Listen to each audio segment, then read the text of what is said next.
கர்த்தர் உங்களை ஆசீர்வதிப்பாராக. கர்த்தர் கொடுத்த 2025ஆம் ஆண்டு புதிய வருடத்துக்காக கர்த்தரை மறுபடியும் ஒரு முறையாக இருதயத்த நாடத்திலிருந்து நன்றியோடு ஸ்தோத்தரிக்கின்றேன். இந்த புத்தாண்டின் 2வது ஆராதனைக்கு வருகை தந்திருக்கும் உங்கள் அனைவருக்கும் என் இனிய புத்தாண்டு வாழ்த்துக்களை சொல்லி உங்களை நான் கர்த்தருடைய நாமத்திலே ஆசீர்வதிக்கிறேன். கர்த்தர் உங்களுக்கு இன்னும் சுகமும் பலமும் நீடித்த ஆயுளும் ஆரோக்கியமும் எல்லா செல்வத்தையும் கொடுத்து உங்களை அவருக்கு சாட்சியாக நிலைநிறுத்த வேண்டும் என்று ஆண்டவரை வேண்டிக் கொள்கிறேன். நாம் புதிய வருஷ ஆராதனையின் முதல் ஆராதனையிலே வாட்ஸ்அப் சர்வீஸிலே நாம் தேவனுடைய வார்த்தையை நாம் கேட்டோம். அதிலே இம்மட்டும் கர்த்தர் எங்களுக்கு உதவி செய்தார் என்று ஒரு சாட்சியின் கல்பூனை நிறுவி எபேசர் என்று இஸ்ரவேல் ஜனங்கள், தேவனுடைய ஜனங்கள் அதற்கு பெயர் சூட்டினார்கள். எபேசர் என்றால் இதுவரைக்கும் எங்களுக்கு யாரும் உதவி செய்யவில்லை, கர்த்தர் மாத்திரமே உதவி செய்தார் என்பதற்கு அது சாட்சியாக அந்த கற்பூன் என்றைக்கும் நின்று நம்முடைய வாழ்க்கையில் கூட இம்மட்டும் உதவி செய்தவர்கள் மனிதர்கள் அல்ல, அல்லது ஏதோ ஒரு சக்தி அல்ல. இம்மட்டும் நமக்கு உதவி செய்தவர் கர்த்தர் மாத்திரமே. போன வருஷம் முழுவதும் கர்த்தருடைய உதவியினாலே நாம் 2024 வருஷத்தை கடந்து இந்த 2025ஆவது ஆண்டு புத்தாண்டுக்குள்ளே நாம் பிரவேசிக்கின்ற பாக்கியத்தை பெற்று தேவனை இப்பொழுது நாம் ஆராதித்துக் கொண்டிருக்கிறோம். அருமையானவர்களே, இம்மட்டும் உதவி செய்த எபினேசர் கர்த்தர் இந்த ஆண்டிலும் கூட நமக்கு ஒவ்வொரு நாளும் அவர் உதவி செய்வார். உதவி வரும் தன்னை நோக்கி பார்க்கின்றேன், நானும் பூமியும் படைத்தவரை நான் பார்க்கின்றேன் என்று நாம் முதலாவது ஆராதனையில் பாடி தேவனை துதித்தோம். அதை உங்களுக்கு ஜஸ்ட் ஞாபகப்படுத்த விரும்புகிறேன். இம்மட்டும் உதவியிலே எபினேசரே இனிமேலும் காத்திருக்கிறார். உலகத்தில் இருக்கிற அவனை காட்டிலும் உங்களுக்கு இருக்கிறவர் பெரியவர், அவரை எப்பொழுதும் உங்களுக்கு உதவி செய்வார் என்ற பாடலை கூட நான் பாடி மகிழ்ந்தோம். கர்த்தருடைய ஆசீர்வதிப்பதாக. கர்த்தர் இம்மட்டும் உதவி செய்கிற தேவன், உதவி செய்யக்கூடிய தேவன் மாத்திரம் அல்ல, அவர் நம்மை இம்மட்டும் ஆசீர்வதித்த தேவனாக இருக்கிறார். நாம் ஒரு காலத்தில் எப்படி வாழ்ந்தோம் என்பதை தயவு செய்து நம்முடைய வரலாற்றை நாம் திரும்பி பார்ப்போம். நம்முடைய வரலாறு திரும்பி பார்க்கும்பொழுது நாம் மிகவும் பரிணமிக்கப்பட்டவர்களாக, கைவிடப்பட்டவர்களாக, நம்முடைய தேவைகள் கூட சந்திக்கப்படாத ஒரு நிலையிலே தாவீது சொல்வாரே, கர்த்தர் சிறியவனை குப்பையிலிருந்து எடுத்து எதையுமே பூஜையில் தூக்கி விடுகிறார் சொன்ன மாதிரி ஒரு காலத்தில் நாம் குப்பையில் பூஜையில் கர்த்தர் நம்மை தூக்கி எடுத்து இந்நாள் வரைக்கும் நம்மை ஆசீர்வாதமாக வைத்திருக்கிறார். அவருடைய பரிசுத்த நாமத்துக்கு ஸ்தோத்திரம். இந்த 2வது ஆராதனையிலே நாம் படிக்கப் போகின்ற சத்தியம் தேவனுடைய வார்த்தை. யாருக்காக எடுத்துக்கொண்ட வார்த்தை? யோசேப்பினுடைய புத்திரர், குழியிலே தள்ளப்பட்ட யோசேப்பை கர்த்தர் தூக்கி எடுத்து அரண்மனையில் அவனை உட்கார வைத்து எகிப்து தேசம் முழுமைக்கும் அதிகாரியாக்கினார். இப்பொழுது யோசேப்பு இல்லை, யோசேப்பினுடைய வம்சம், யோசேப்பினுடைய புத்திரர்கள் இங்கே வாழ்கிறார்கள். கானான் தேசத்தை பங்கு போட்டு கொடுக்கும் பொழுது 12 கோத்திரத்துக்கும் பங்கு போட்டு கொடுக்கிறார்கள். பங்கு போட்டு கொடுக்கிறவர் யார் என்றால் யோசுவா. யோசுவாவிடத்தில் யோசேப்பின் புத்திரர் போய் பேசுகிறார். யோசுவாவின் புஸ்தகம் 17ஆம் அதிகாரம் 14வது வசனத்திலே இதை படிக்கின்றோம். யோசுவாவிடத்திலே அவர்கள் என்ன பேசுகிறார்கள் என்றால், இதுவரைக்கும் கர்த்தர் எங்களை ஆசீர்வதித்தார் என்று சாட்சி சொல்லுகிறார். எங்கள் கர்த்தர் கைவிடவில்லை, எங்கள் கர்த்தர் எங்களை விட்டு விலகவில்லை. என்னுடைய தகப்பனார் யோசேப்பு எகிப்தில் அதிபதியாக இருந்தார், பிற்பாடு நாங்கள் எகிப்திலே அடிமைகளாக இருந்தோம், இப்பொழுது மீட்கப்பட்டு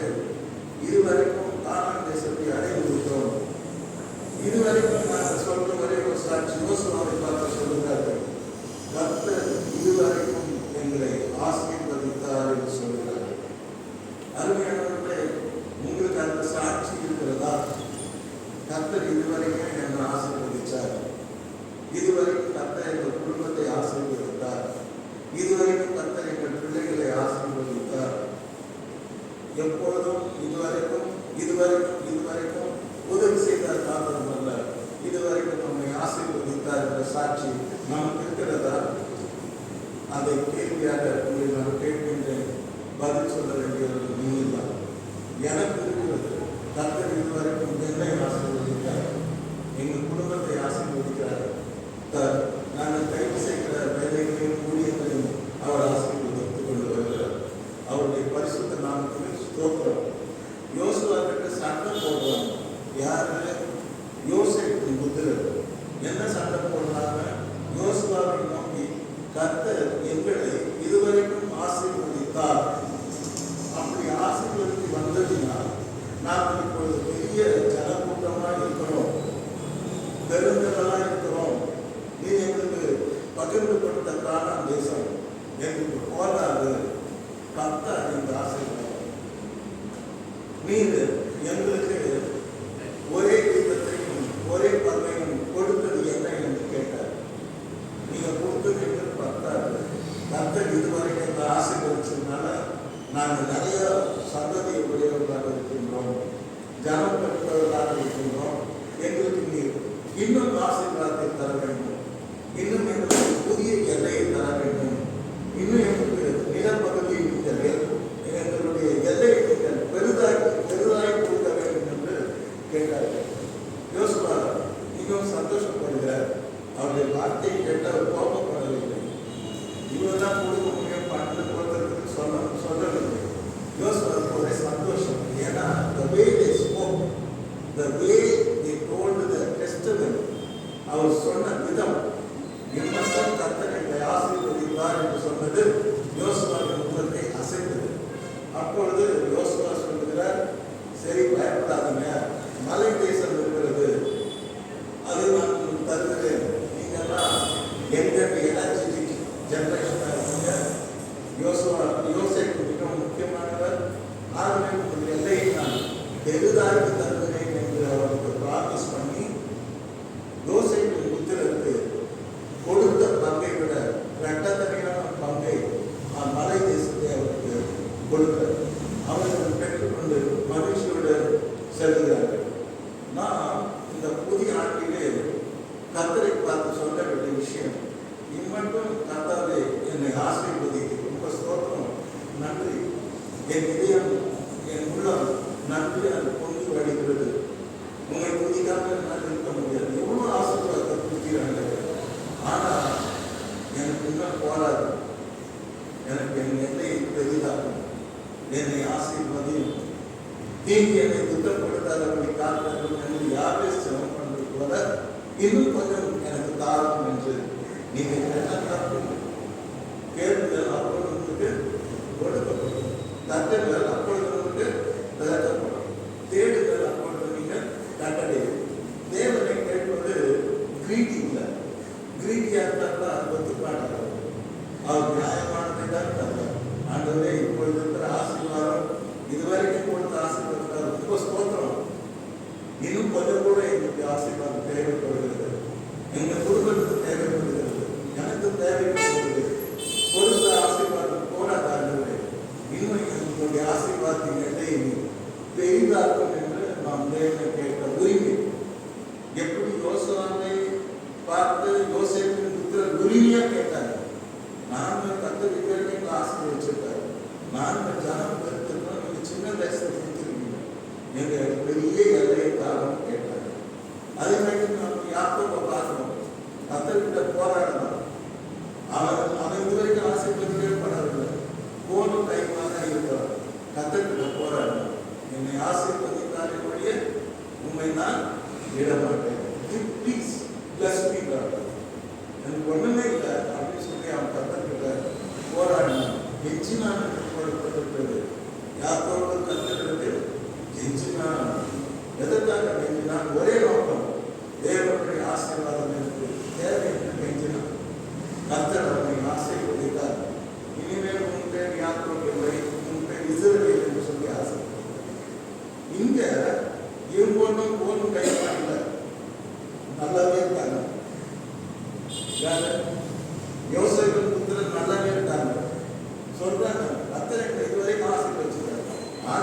போதாது, எங்களுக்கு இன்னும் தேவை, எங்களுக்கு இன்னும் தேவை, எங்களுக்கு இன்னும் கொஞ்சம் கூட தாரும் என்று எங்கள் எல்லையை பெரிதாக்கும் என்று கேட்கும் பொழுது யோசனாவும் மகிழ்ச்சி அடைந்து யோசேப்பின் புத்தகத்தை கேட்டதை எல்லாம் கொடுக்கின்றார்.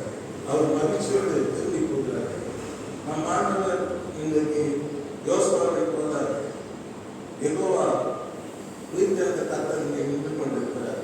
அவரை பார்த்து நாம் சொல்லலாம், இம்மட்டும் என்னை ஆசீர்வதிக்கிறாங்களே, ரொம்ப சந்தோஷம். ஆனாலும் எனக்கு இன்னும் பெரிய ஆசீர்வாதம் தேவைப்படுகிறது, நீங்கள் அதை தர வேண்டும் என்று நாம் கேட்போமானால், யோசுவா மனநிலைக்கு யோசேப்பு கொடுத்தது போல யோசுவாவை காட்டிலும் பெரியவர், வானத்தை பூமி உண்டாக்கின கர்த்தர் நாம் கேட்கின்ற ஆசீர்வாதத்தை நமக்கு தருவார். நம்ம வாழ்க்கையை நாம் ஆராய்ந்து பார்க்கும்போது நமக்கு எத்தனையோ ஆசீர்வாதம், எத்தனையோ நீட்ஸ் தேவைகள் எத்தனையோ இன்னும் இருக்குது. நாம் யோசேப்பு டிமாண்ட் பண்ணுறதுக்காக நாங்கள் ஒன்றும் கைவிடப்படலை, தேவன் எங்களுக்கு விடலை, ஆசீர்வதிச்சிருக்கிறார். ஆனால் பத்தாது, எனக்கு இன்னும் தேவை. ஒரு பாட்டு இன்னும் தேவை, இன்னும் தேவை, இந்த பாட்டை எனக்கு ரொம்ப பிடிக்கும். தம்பீருவை பெரிதல்லும் என் ஜீவனிலும் நீரே, இம்மட்டும் தாங்கினரே, இன்னும் தேவை தாருமே. ஆண்டவரே, நீ கொடுத்த கிருபை போதாது, இன்னும் தேவை உங்களுடைய கிருபை தாரும். நீ பாராட்டின அன்பு போதாது, இன்னும் எனக்கு உங்களுடைய அன்பு வேண்டும். ஆண்டவரே, நீ பாராட்டின தயவு எனக்கு ரொம்ப சந்தோஷம், நன்றி. ஆனால் இன்னும் உங்களுடைய தயவு வேண்டும். இந்த உலகத்தில் வாழ்வதற்கு உங்களுடைய தயவு வேண்டும், அன்பு வேண்டும், கிருபை வேண்டும். குறிப்பாக உங்களுடைய ஆசீர்வாதத்தின் எல்லை பெரிதாக்கப்பட வேண்டும் என்று குறியாக அவர் யோசுவா கிட்ட டிமாண்ட் பண்றாங்க. உங்களா கேட்கிறாங்க, ஒற்றுமையா கேட்கிறாங்க, கூட்டமா கேட்கிறாங்க. யோசுவா மிகவும் மகிழ்ச்சி அடைந்து கேட்டதை தவிர கேட்டதை கொடுப்பவர் தான் கர்த்தர். ஆகவே நாமும் இம்மட்டும் எங்களை ஆசீர்வதிப்பது ஆண்டவரே, இன்னும் எங்களை இந்த புதிய ஆண்டிலே இந்த எல்லையை பெரிதாக்கி அதிகமாக ஆசீர்வதிக்கும் என்று நாம் கேட்டுக் கொள்வோமா? ஜெபிப்போமா? ஜெபித்தால் ஆண்டவர் நிச்சயம் கொடுப்பார். யுவாரின் மீன் கிடைச்சிட்டு ஆசீர்வாதம் போதாது, இன்னும் உங்களுக்கு தேவை இருக்கிறது. அதை நீங்கள் கேட்டு ஏற்றுக்கொள்ள வேண்டும். என்னை நோக்கி கூப்பிடு, உனக்கு எட்டாவது அறியாததுமான பெரிய காரியத்தை நான் உனக்கு தருவேன், செய்வேன், காண்பிப்பேன் என்று ஆண்டவர் சொல்லியிருக்கிறார். ஆகவே போதும் அப்படின்னு நிறுத்திடக்கூடாது, இன்னும் ஒரு போவார், ஆண்டவரே நன்மையுடைய ஆசீர்வாதத்தை தந்து இந்த புத்தாண்டிலே ஆசீர்வதியும் என்று அவரை வேண்டிக் கொள்கிறார். ஆண்டவரே, எனக்கு இன்னும் ஆரோக்கியம் வேணும், இன்னும் தரம் வேணும், இன்னும் ஊழியர் செய்ய எனக்கு பலத்தார் என்று ஆண்டவரை நாம் வேண்டிக் கொள்ளும் பொழுது ஆண்டவர் நமக்கு யோசேப்புக்கு புத்தகத்துக்கு யோசுவா எப்படி ஆசீர்வாதத்தின் எல்லையை கொடுத்தாரோ அதே விதமாக தேவன் நமக்கு ஆசீர்வாதத்தின் எல்லையை கொடுத்து நம்மை ஆசீர்வதிப்பார். எத்தனை பேர் விசுவாசிக்கிறீங்க? கர்த்தர் உங்களை ஆசீர்வதிப்பார். இன்னைக்கு ஆசீர்வாதம் தேவைங்க. நம்ம தேவன் ஆசீர்வதிக்கிறவராக இருக்கும் பொழுது நாம ஏன் கஷ்டத்தோடு வாழணும்? He is able to do anything for you. He is able. அவரால் செய்ய முடியாத காரியம் ஒன்றுமே இல்லை. அவர் சொல்ல ஆகும், அவர் கட்டளையிட நிற்கும். ஸ்டாப்னா ஸ்டாப் தான், ரன்னுனா ரன்னு தான். கட்டளை பார்த்து இல்லை நின்றுடுச்சு, அதற்கு அடைந்துடுச்சு. அவர் சொல்றாருன்னு அவர் கட்டளையிட நிற்கும். அவர் செய்ய நினைத்தது நடைபெறாது. ஆசீர்வாதம் நினைச்சுக்காக வச்சுக்கிறார். 1000 கையை வச்சு மறைத்தாலும் மறைக்க முடியாது. ஆகவே நாம் கற்றுக்கிட்ட இன்னும் பெரிய ஆசீர்வாதங்களை நாம் கேட்டு பெற்றுக்கொள்வோம். அவர் நாம் கொடுப்பதற்கு அன்பின் இதயம் கொண்டவராக, மனதுக்கத்தின் இதயம் கொண்டவராக இருக்கின்றார். ஆனால் ஒன்று மாத்திரம் அவர்களுக்கு சொன்னீங்க, மட்டும் ஆசீர்வாதம்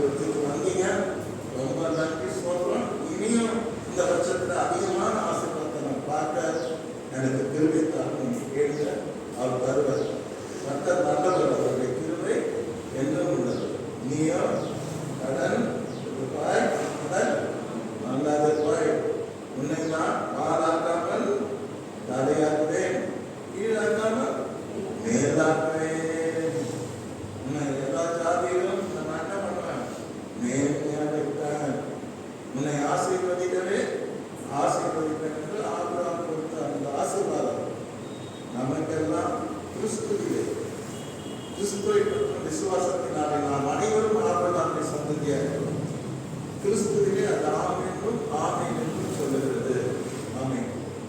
அடுத்தபடியாக நாம் பார்க்கும் பொழுது நப்தலி 12 கோத்திரத்தையும் மோசேயின் மூலமாக கர்த்தர் ஆசீர்வதித்தார். முதல் கோத்திரம் யோசேப்பின் கோத்திரத்தை பார்த்தோம். இப்பொழுது நப்தலி கோத்திரத்தை பார்க்கிறோம். மோசேயின் மூலமாக தேவன் அவர்களை ஆசீர்வதிக்கிறார். அந்த கோத்திரத்தை நீ ஆசீர்வாதத்தினாலே நிறைந்திருப்பாய் என்று சொல்கிறார். ஆசீர்வதிக்கப்படுறது வேற, ஆசீர்வாதத்தினால நிறைந்து இருக்கிறது வேற. தாவீது சொல்றார், என் பாத்திரம் நிரம்பி வழிகிறது. நிரம்பி வழிகிற ஒரு அனுபவம் இது நப்தலி கோத்திரத்துக்கு ஆண்டவர் கொடுத்தார். நப்தலியை குறித்து நப்தலி கர்த்தருடைய தயவினால் திருப்தி அடைந்து முதல் ஆசீர்வாதம் நப்தலி கோத்திரத்துக்கு கர்த்தர் கொடுக்கிறதுனா ஒரு திருப்தியுள்ள வாழ்க்கையை தேவன் கொடுக்கிறார். அல்லேலூயா. மனுஷனுக்கு திருப்திங்கிறது ரொம்ப ரொம்ப ரொம்ப ரொம்ப முக்கியம். அதாவது ஆங்கிலத்திலே சொல்வார்கள் கண்டென்ட் லைஃப். போதுமைங்கிற மனமே பொன் செய்யும் மருந்து, பொன் செய்யும் மருந்து. எப்பவுமே எல்லாம் கடவுள் கொடுத்தார், சந்தோஷம், அவருக்கு ஸ்தோத்திரம். எப்போ முழுங்க கூடாது. எப்போ சிலர் பார்த்தீங்கன்னா எல்லாம் கிடைச்சாலும் பத்தாது. புரியுதுங்களா? யாரும் வாங்கி ஒரு சோழர் பொருள் பார்த்தீங்கன்னா எல்லாத்தையுமே நினைக்கூடாது. அப்படின்னு நினைக்கூடாது, தப்பு. இங்கே நான் பார்க்கிறோம் நப்தலி குறித்து, நப்தலி கர்த்தருடைய தயவினாலே திருப்தி அடைந்திருப்பான். அவர் அவருடைய தயவு உண்மையாக ஒரு மனுஷன் மேல கர்த்தருடைய தயவு இருந்தால் அவன் திருப்தியா இருப்பான். நல்லா சாப்பிட்டேன், தேங்க்யூ ஜீசஸ். நல்லா ட்ரெஸ் பண்ணேன், தேங்க்யூ லார்ட். நல்லா ட்ரெஸ் பண்ணேன், தேங்க்யூ லார்ட். ஆண்டவரே, எவ்வளோ பேர் ஹாஸ்பிட்டல் இருப்பாங்க, எல்லாம் கை பிடிச்சி கால் பிடிச்சி இந்த பக்கம் தோட்டத்தில் அதில் படுத்துருக்காங்க. என்னை நல்ல மாதிரி வச்சுக்கிட்டே சொல்கிறாங்க. அதான் கண்டக்ட். பாக்கெட்டில் பார்க்குறாரு, கொஞ்சம் பணம் இருக்குது, தேங்க்யூ லார்ட். கொஞ்சம் பணம் இருக்குது, தேங்க்யூ. இந்த 5,000 5,000 மாற்ற உன்னால முடியும். If I need, you are able to increase my money, increase my salary, increase my all economies. அவருக்கு முடியும். புரியுதுங்களா? That we should believe. நாம் அதை விசுவாசிக்க வேண்டும். எப்போவுமே நம்ம திருப்தினா ரொம்ப முக்கியம். எப்போவுமே ஏமாத்தலாம். Life is not life is ஷார்ட்னு சொல்லுவாங்க. வாழ்க்கை குறிக்கிறது. மகிழ்ச்சியாக வாழ கற்றுக்கணும்.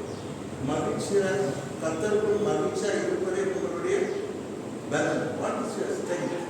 மனுஷனுக்கு பலம் எங்கிருந்து வருதுன்னா மகிழ்ச்சி, சின்ன மகிழ்ச்சி. சின்னதில் தான் மகிழ்ச்சி அடையும். புரியுதுங்களா? கத்தரை நான் ஏற்றுக்கொண்டேன், மகிழ்ச்சி. அவருடைய நாமத்திற்கு விசுவாசம் பண்ணவர்களை அதை ஏற்றுக்கொண்டவர் எத்தனை பேர்களோ அத்தனை பேருக்கும் அவருடைய துறைகளாகபடி வேறொரு அதிகாரத்தை கொடுத்தார். நான் டெய்லி சொல்றேன், உங்கள் நாமத்தை விசுவாசித்து ஏற்றுக்கொண்டு உங்கள் பிள்ளையாக இருந்தால் ரொம்ப நன்றி ஸ்தோத்திரம். சின்ன சின்ன விஷயங்கள் நம்ம நன்றி செலுத்த அருமையானவர்களே, இன்றைக்கு தேவனுடைய தயவு ஒரு மனிதன் வரும் பொழுதுதான் அந்த மனுஷன் திருப்தியாக. அல்லேலூயா. அந்த தயவு இல்லைன்னு வச்சுக்கிட்டாங்க,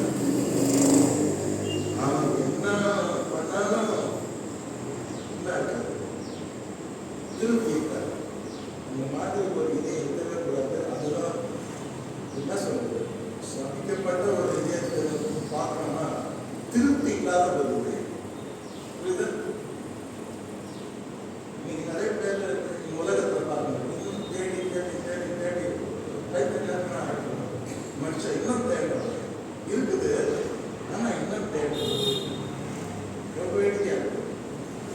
கர்த்தருடைய தயவினாலே திருப்தி அடைந்தான். யாரு? நப்தலி கோத்திரம். 12 கோத்திரத்தை கர்த்தர் தெரிந்துள்ளார். அந்த கோத்திரத்துக்குள்ள what is the superiority quality என்னன்னா, அவங்க சாட்டிஸ்ஃபைடா இருப்பாங்க. இப்போ அமைதியா ஜம்முன்னு ஆலமர நிழல்ல உட்கார்ந்துருக்கிற மாதிரி, அத்தி மர நிழல்ல உட்கார்ந்துருக்கிற மாதிரி. அந்த காலத்துல ஏசிக்கு அத்தி மர நிழல், ஆலமர நிழல், அதான் ஏசி. எல்லாரும் நேரத்தில் ஊரில் வந்து அது கீழே படுத்துட்டு இருப்பாங்க, உட்கார்ந்துட்டு இருப்பாங்க, காற்று பண்ணுவாங்க. அந்த மாதிரி கர்த்தருடைய தயவுனாலே திருப்தி அடைந்தாங்க. கர்த்தருடைய தயவு நம்ம திருப்தி அல்லேலூயா. கர்த்தருக்கு ஸ்தோத்திரம். Satisfied life. எப்பவுமே டோன்ட் பி கிரீடி. உனக்குரியதை தேவன் உனக்கு அவர் தருவார். நப்தலி பார்க்கிறார், அவர் தயவு வைக்கிறார், திருப்தியுள்ள வாழ்க்கை கொடுக்கிறார். அடுத்து சொல்றாரு பாருங்க, நப்தலி அவருடைய தயவுனாலே திருப்தி அடைந்து, நப்தலி அவருடைய ஆசீர்வாதத்தினாலே நிறைந்திருப்பான். Full of blessings. ஆசீர்வாதத்தினாலே நிறைந்திருப்பான். ஆசீர்வாதங்கிறது ஒரு சாதாரணமாக ஆசீர்வதிக்கிறார். நிறைவேறது வேற. புரியுதா? ஆவியான நம்மோட இருக்கிறார். ஆனால் ஆவியினுடைய அந்த நிறைவேறது வேற. ஃபுல்னஸ் ஃபெய்த் வேற. ஃபுல்னஸ் ஆஃப் ஃபெய்த் வேற. புரியுதுங்களா? ட்ரஸ்ட் வேற. ஃபுல்னஸ் ஆஃப் ட்ரஸ்ட் வேற. ஆகவே அந்த நிறைவு தாவீது ரொம்ப அழகா சொல்வார், என் சத்துருக்களுக்கு முன்பதாக எனக்கு ஒரு பந்தியை ஆயத்தப்படுத்தி என் தலையை எண்ணெயால் அபிஷேகம் பண்ணுவீர், என் பாத்திரம் நிரம்பி வழிகிறது. கீழதான் போகுது, நிரம்பி வழிகிறது. எவ்வளவு சந்தோஷங்க! இங்கே பார்க்கும்பொழுது நப்தலி கோத்திரம் ஆசீர்வாதத்தினால் நிரம்பி வழிகிற ஒரு கோத்திரமாக இருக்கிறது. அல்லேலூயா. இதை தந்தது யார்?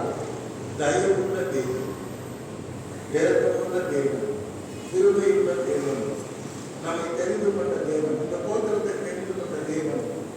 அவர் தயவு பாராட்டி அவருடைய ஆசீர்வாதத்தினாலே நிரம்பி வழியை செய்கிறார். சொல்லுவார் மோசே, ஆவியினாலே நிறைந்த ஆசீர்வதிப்பார். நீ மேற்கு திசையும் தென் திசையும் சோர்ந்திருந்து கொள்வார். You will enjoy the blessings of the Lord. நிறைய பேர் blessings என்ஜாய் பண்றது, இருக்கிற blessings ஓட்ட விட்டுட்டு இருக்கிறத விட்டு பறக்கிறது தேவை. அந்த மாதிரி தான் இருக்கிறத விட்டுனா பறக்கிறது தேவை. சரிங்களா? இவங்க அப்படி இல்லைங்க. இவங்க மேற்கு திசையும் தென் திசையும் சொர்ந்திருந்து கொள்வார். இவர் இன்னும் அதை வந்து என்ஜாய் பண்ணுங்க. புரியுதா? கத்த சொல்ற பாக்கியமும் நன்மையும் உண்டாகும், நீ அதை சாப்பிடுவார். கத்தருக்கு ஸ்தோத்திரம். இன்றைக்கு கத்தருடைய தயவினாலே திருப்தி அடைந்த ஒரு கோத்திரத்தை பார்க்கிறோம். நாம் கூட தாண்டிலே திருப்தி உள்ள வாழ்க்கையை நாம் நடத்த வேண்டும். ராத்திரி சொன்ன மாதிரி உங்களுக்கு என்ன இருக்குதோ அதை வச்சுட்டு நீங்க கம் ஃபார்வர்ட், கோ ஃபார்வர்ட். ஆண்டவர் உங்களுக்கு கைவிட மாட்டார், உங்களுக்கு விலக மாட்டார். ஒன்று சொல்றார், கத்தர் பார்த்துக்குவார். உங்களுக்கு என்ன தேவையோ அதை தேவன் தருவார், கத்தர் பார்த்துக்குவார். அதுதான் அதனுடைய சத்தியம். ஆகவே நம்ம தைரியமே நாட்டுக்குள்ள பிரவேசிக்கலாம். அவருக்கு தைரியம் கொடுத்துருக்கார். கத்தருடைய பரிசுத்த நாமத்துக்கு ஸ்தோத்திரம். கத்தர் இந்த ஆண்டிலே நிறைவான ஆசீர்வாதத்தை நமக்கு கட்டளையிடுவதாக. அவருடைய தயவுனாலே நாம் திருப்தியுள்ள வாழ்க்கை, மனசுல வந்து நிம்மதி இருக்கிறாங்க.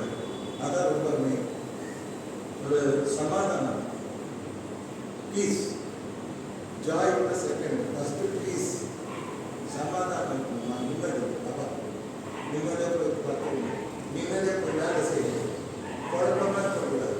சமாதானத்தோடு நாம் வாழணும். அதை ஆண்டவர் நமக்கு தருகிற ஆசீர்வாதத்தினால நிறைவு வழியை செய்வார். இந்த புதிய ஆண்டு கத்தருடைய ஆசீர்வாதத்தினால நிறைவு வழியை செய்வாராக. ஆமாம். அடுத்து நாம் பார்க்கும் பொழுது இம்மட்டும் உதவி செய்து இம்மட்டும் இல்லை திருப்தியாக்கி நீ மட்டும் எங்களை ஆசீர்வாதத்தினால் நரம்புடைய செய்தி. இப்போ என்னன்னா தாவீது சொல்றார், ஆண்டவரே தேவரீர் என்னை இதுவரைக்கும் நடத்தி கொண்டு வந்ததற்கு நான் ஏமாற்றம். ஒரு ராஜா ஒரு தேசமே அவர் பாக்கி கொடுத்தது என்ன வேணா செய்யலாம். கோயில கட்டுறதுக்கு 1,00,000 தாளந்து பொண்ணை சேர்த்து வச்சார். 1,00,000 தாளந்து பொண்ணு, 2,00,000 தாளந்து வெள்ளி, மரங்கள், வெண்கலங்கள், அப்பேற்பட்ட சீமா. என்ன சொல்றார் கர்த்தர்கிட்ட வந்து, ஆண்டவரே தேவரீர் என்னை இதுவரைக்கும் இம்மட்டும் என்னை நடத்தி கொண்டு வந்ததற்கு நான் ஏமாற்றேன். நான் ஒரு நத்திங் ஃபெலோ. நான் மண்ணை இல்லாதவன், ஏழை, நான் சிறியவன், நான் எளியவன். அடிக்கடி கர்த்தர் சொல்றாங்க, ஏழை கூப்பிட்டார், கர்த்தர் இறங்கி செவி கொடுத்தார். கர்த்தர் பார்வையில் தன்னை ராஜா ஒரு ஏழைன்னு சொன்னார், பலவீனன்னு சொன்னார். அப்போ இப்பேற்பட்ட எண்ணெய் இன்னைக்கு சீமான் ஆக்கியது, ராஜாவை ஆக்கியது. தேவனின் என்னை இதுவரைக்கும் நடத்தி கொண்டு வந்ததற்கு நான் ஏமாத்திரம் ஆண்டவரே, என் வீடு ஏமாத்திரம் ஆண்டவரே என்று கர்த்தரை துதிக்கிறார் தாவீது. கர்த்தருக்கு ஸ்தோத்திரம். நீங்க நினைச்சு பாருங்க, திருப்பி அங்கேயே தான் வரணும். நம்ம ஆரம்ப கால வாழ்க்கையில் எப்படி இருக்கணும், இப்போ எப்படி இருக்கிறோம்? இப்போ நம்ம சீமான் மாதிரி இருக்கிறோம் இல்லையா? சீமான் சொன்னாக்கா அது ஒரு அழகான வார்த்தை, ராஜா மாதிரி வார்த்தை. நல்லா சாப்பிடுவோம், நல்லா இருக்கிறோம், நல்ல வீட்டில் இருக்கிறோம், தூங்குவோம், நல்ல ட்ரெஸ்ஸாக இருக்கிறோம். கற்றுக்கு எல்லாம் கொடுத்துருக்குறாரு. நம்ம கூட சொல்லலாம் இல்லையா, இதுவரைக்கும் என்னை கொண்டு வந்ததுக்கு நான் ஏமாற்றலாம். என்னை பழைய மாதிரி வச்சிருக்கீங்கன்னா என் நிலவை இன்னும் இருக்கும்.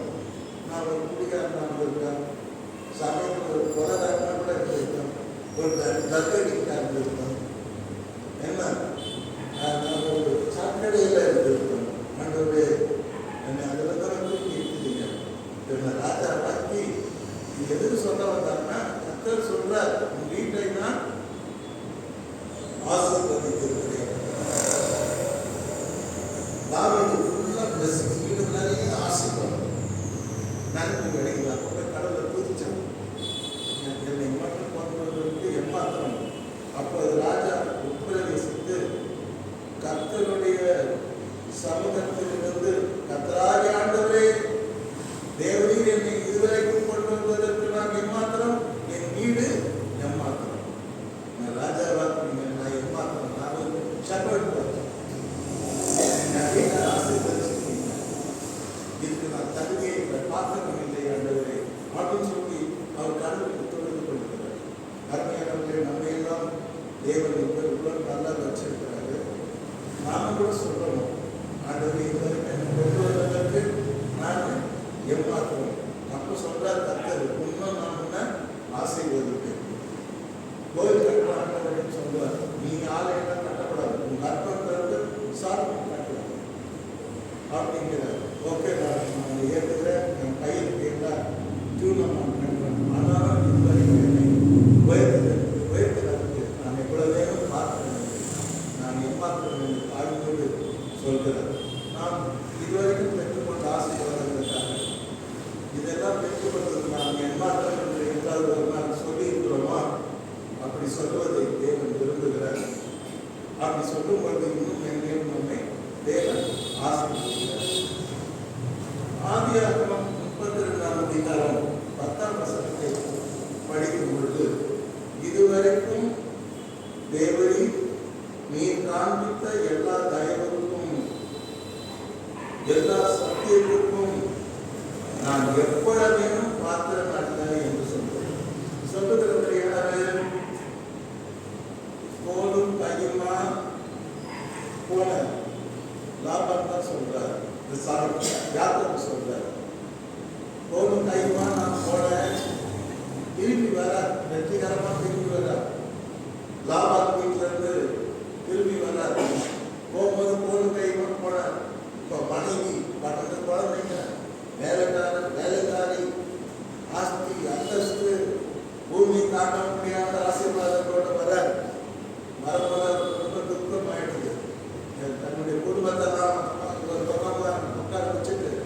அவர் ஒரு ஆத்த கடந்து போய் ஜெபம் பண்றாரு. கர்த்தருக்கு என்ன சொல்றாரு? அடியனுக்கு தேவனில் காண்பித்த எல்லா தயவுக்கும் எல்லா சத்தியத்துக்கும் நான் எவ்வளவேனும் பாத்திரர் அல்ல. I not worthy. என்னை எம்மா எப்படி ஆசீர்வதிச்சிருக்கீங்க ஆண்டவரே, நான் இதுக்கு தகுதி இல்லை ஆண்டவரே, நீ கொடுத்த எல்லா ஆசீர்வாதமும் நான் தகுதி இல்லாதவனா இருக்கிறேன். அவரே சொல்லிட்டார், நான் கோலும் கையுமாய் இந்த யோர்தானை கடந்து போனேன். இப்பொழுது இந்த 2 பரிவாரங்களையும் உடையவனானே. கோலும் கையுமா தான் நான் போனேன். என்ற உடனே கிடையாது, எம்டியாக. ஆனால் இப்போ நான் சீமான வந்திருக்கிறேன், வெறுத்த ஆசீர்வாதம் வந்திருக்கிறேன். எல்லாம் ஆண்டவரே என்னுடைய தயவு. ஆனால் இந்த தயவை நான் பெற்றுக்கொள்ள பார்த்ததுனால எல்லாம் உடைய உண்மை சத்தியம். இதுக்கு நான் பாத்திரம் இல்லை, நான் ஒரு பொய்க்கார். என்னை இவ்வளவாய் ஆசைப்படுத்துகிறேன். நன்றி என்று கர்த்தரை துதிக்கிறதை நாம் பார்க்கிறோம். அதுக்கு ஏற்கனவே முதல் ஆராதனைக்கு வந்து மிகவும் கலெக்ட் பண்ணியிருக்கு. பிரசனத்தை மீண்டும் நான் விரும்பவில்லை. இந்த செய்தியை நான் முடிக்க விரும்புகிறேன். இம்மட்டும் கர்த்தரை எங்களை ஆசைப்படுத்தார். சாட்சி சொல்கிறார். நாம் ஏற்கனவே சாட்சி சொல்லணும்.